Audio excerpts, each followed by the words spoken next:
இந்த 40 டேஸ்ன்றது வந்து நமக்கு எப்பவுமே வந்து ஒரு ஸ்டெப்பு, ஒரு ஃபர்ஸ்ட் ஸ்டெப் எடுத்து வைக்கிறோன்ற அர்த்தம்.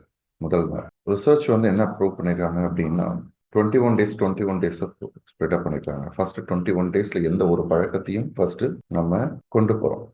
அட்லீஸ்ட் இந்த மாதிரி ஒன்று இருக்கு, ஒரு பழைய வீடு இருக்குன்னு வச்சுக்கோங்க. அந்த பழைய வீட்டில் ஒரு பழைய பழக்கம், அதை இடிச்சிட்டு அந்த பழைய பழக்கத்தை உடைச்சிட்டு நம்ம புது பழக்கத்தை கொண்டு வரணும், ரீப்ளேஸ் பண்ணணும். அப்போ புதிய அந்த பழைய வீட்டில் ஃபர்ஸ்ட் உள்ள ஒரு புதுசாக வந்து ஒரு விஷயத்தை உருவாக்குறோம் போது ஃபர்ஸ்ட் பழைய வீட்டையும் கொஞ்சம் இடிக்கிற மாதிரி இருக்கும்.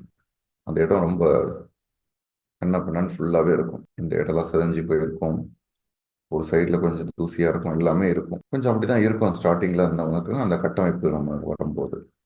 ரெண்டாவது 21 நாளில் வந்து நம்ம முழுசாக அந்த புதிய பழக்கத்தை அட்லீஸ்ட் நம்ம வந்து ஓரளவு கட்டமைச்சிட்டு இருப்போம்.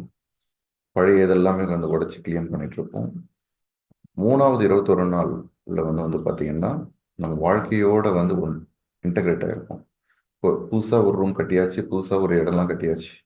பட் நம்ம வந்து அதெல்லாம் வந்து பழகணும். புதுசாக ஒரு இடத்துக்கு போயிட்டு எப்படி இருக்கு, இது எங்கே இருக்கு, இந்த பொருள் எப்படி இருக்கு, இந்த இது எப்படி இருக்குன்னு சொல்லிட்டு அந்த டே டு டே நம்மளோட தினசரி வாழ்க்கையில் பழகிறதுக்கு அது உதவி